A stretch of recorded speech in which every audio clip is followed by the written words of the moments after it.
காலேஜ்னு சொன்னாலே எல்லாருக்கும் ஒரு ஃபீல் வரும். எனக்கும் அப்படி தான்.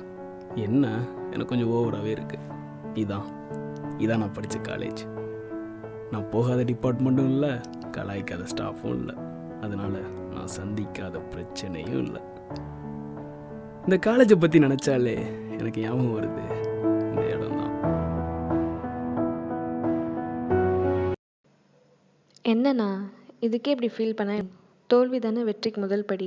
ஃப்ரீயாக விடுண்ணா, பார்த்துக்கலாம். கட். பர்ஃபெக்ஷன். கேமரா. அக்கா, ஃபோக்கஸ் மிஸ் ஆகிடுச்சு. வாட்? என்ன சொல்கிற நீ? உனக்கு கேமரா ஹேண்டில் பண்ண தெரியுமா தெரியாதா? சார், டிஓபி சார், எங்கள் காலேஜ் சீஃப் கெஸ்ட்டாக வந்ததுக்கு ரொம்ப தேங்க்ஸ் சார்.